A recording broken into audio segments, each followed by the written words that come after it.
What's up guys, Techmaster back with another video. So today we are going to be going over the MacBook lineup for 2023. So we have the M1 at MacBook Air 13-inch at $999. However, you can find it on Amazon for around $650. I'll put a link in the description. We have the M2 MacBook Air 13-inch at $1099, but it also can be found for about $850. I'll put all these in the description below. We have the 15-inch MacBook Air, which is about $1,100. It's $1,050 the exact price, and that's a killer deal because this is a really large laptop, but it has super thin, portable, everything else. We have the 14-inch MacBook Pro M3. This one won't really be on sale yet because it just came out. Then we have the M3 Pro MacBook Pro, and then the 16-inch MacBook Pro 2 as well for $2,500, and then the M3 Pro at $1,999, and then $1,600 for the MacBook Pro regular M3. I forgot to put the prices, my bad. So the M3 or the M1 MacBook Air, the 13-inch, it has the most outdated design. It's got the thick bezel up top, the curvy, like it slims down. It's got the MacBook Air branding. It only has a Retina display with very low brightness, about 400 nits. And honestly, the screen's very outdated in my opinion. This design's been around for 5 years since the MacBook Air, but like 8 years if you count like the other MacBooks that aren't quite the MacBook Air. This screen's been around for like 10 years almost, so it's kind of outdated for what it is now. The MacBook Air M2 fixed this screen, so now we have the liquid Retina display just like all the other MacBooks. It does have thicker bezels and all, but it's a much better screen than the M1. So like I said, the M1, the screen's not as good. And to be, I'll just say this right off the bat, this would definitely be the MacBook I would least recommend. It's 3 years old already. The only way I would do it is if you can get it for under $700, like that price I showed earlier. But otherwise, if you're still spending over $700, I would not recommend this machine. It's pretty outdated, and honestly, even though the M2 isn't much more powerful, it's much more efficient and it's more stable. So, like I said before, I would definitely recommend those. Then we have the 13-inch M2 Air. This is still an incredible laptop deal. It's around $850 on Amazon, which is actually a really good deal. Yes, it's the base model. We know about the SSD problem. Everyone knows about that. But if you're just doing productivity and stuff, and even light video editing, it's still really good. So that's because this is still $1,099 on here. But again, Amazon has way better prices. Then we have the 15-inch version, which is actually really good. Honestly, to be completely honest, it's still a great laptop. I would totally recommend it, but it's basically the same as the 13-inch. There's nothing that's really different other than the bigger screen and tiny bit better thermals, but basically exactly the same. Because keep in mind, if we compare those two, the 15-inch and the 13-inch M2 Air, basically everything's exactly the same. Same specs, same storage, even the battery life is the same. Everything is exactly the same as you guys can see here, including the specs of the battery life. Like if we scroll down to power, it's 15 hours of web browsing, 18 hours of video playback. But so again, like I said, considering that the 13-inch is $200 less, it kind of makes a little more sense to get that because again, it's basically exactly the same. Now let's move on to the M3 because I do want to compare these. So we have like I said, we have the regular M3 MacBook Pro, we have the M3 Pro MacBook Pro, and we have the M3 Pro or the M3 Max. You can get the M3 Max chips, depending on what you get. So now these are all really expensive computers, and I honestly agreed in my other video. I think the M3 regular MacBook Pro makes the most sense here because it's $400 less. If we scroll down and we look at power and battery here, the M3 Pro MacBook Pro 14-inch actually has the worst battery life. It has 18 hours of video playback, but then the web browsing goes down to 12 hours, and you can get even much worse battery life if you're doing a ton of power-intensive tasks, versus the regular M3. It's much less expensive, and it provides much better battery life than...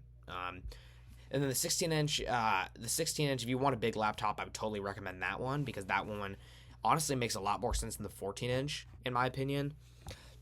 And especially especially if you're getting the M3 Max, I would definitely get the 16-inch. If you get the M3, the 14-inch with the M3 Max, the battery's gonna be really bad because that chip is so powerful. It's gonna use a crazy amount of power, so your computer's battery will go way down if you get the 14-inch. I would definitely recommend getting the 16-inch if you're gonna be getting that M3 Max chip with spec'd out as exactly the same and all that stuff. Yeah. So again, these have the new M3 chip. If we compare the specs, we have a 8-core CPU on the M3, 16-core CPU on both the M3 Pro and M3 Max. We have a 10-core GPU compared to a 40-core GPU, which is really nice. They all have the M3 actually only has up to 24 gigabytes of unified memory compared to 128 on the M3 Pro and M3 Max. Sorry about that. We have the same, and then the M3 only has 2 terabytes storage compared to 8. But then the battery life is obviously really good.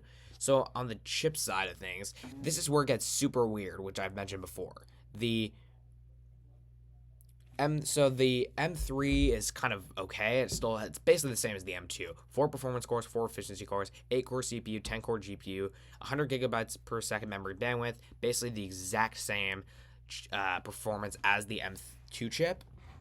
So if we get into that, that's pretty much. Now this is where it gets weird, because the M3 Pro MacBook Pro, they basically did some really weird stuff. They changed all the performance and efficiency cores, like they swapped them out, and then they actually gave worse GPU cores in the previous model. So we got an 18-core GPU compared to a 19-core GPU on the previous one. I'll actually show you that right now.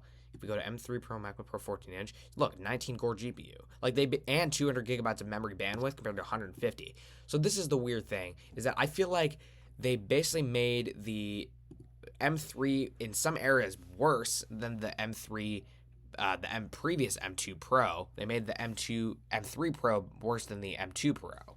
Sorry, I can't really talk. These chips are, if you're not a tech, I'm a tech expert, obviously, but it's so hard these chips get so complicated to say. So, but yeah, basically, the M3 Pro they made it in some ways worse than the M2 Pro, and that computer is actually exactly the same price as the M3 MacBook Pro. I'll put a link in the description. The regular M3, that's $1,600, so it's $1,600 on Apple Refurbished. You can get it for even worse, less money than that. And that computer is absolutely insanely good. Like, it does not get much better than that. I mean, seriously.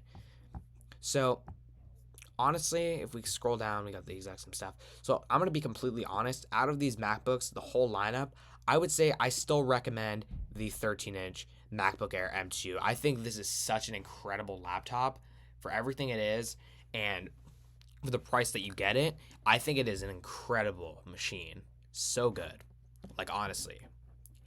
It's pretty insane how good it is. Like, again, $850 for this thing is crazy good. Because keep in mind, sure, there's the M1. That device is 3 years old, has an outdated design, worse battery, the M3 MacBook Pro is basically exactly the same as this one. Exactly the same as the M2 MacBook Air. Yeah. And so, and I'll also say one more thing. I'm going to be completely honest. I'm kind of disappointed with the M3 MacBook lineup. I don't think they did a very good job with it. I normally wouldn't trash talk a new computer, but yeah, I think the M2 is still the best value you can get for your money. I think the M3, yes, it's better if you're doing like super intensive graphic design, ray tracing, all the new features they added, but again, I just don't think the M3, and here's the other thing. Max Tech tested this, and basically the ray tracing, not much better. It's like 4 seconds better on the M3 for ray tracing and really intense files that use that. I watched their latest video.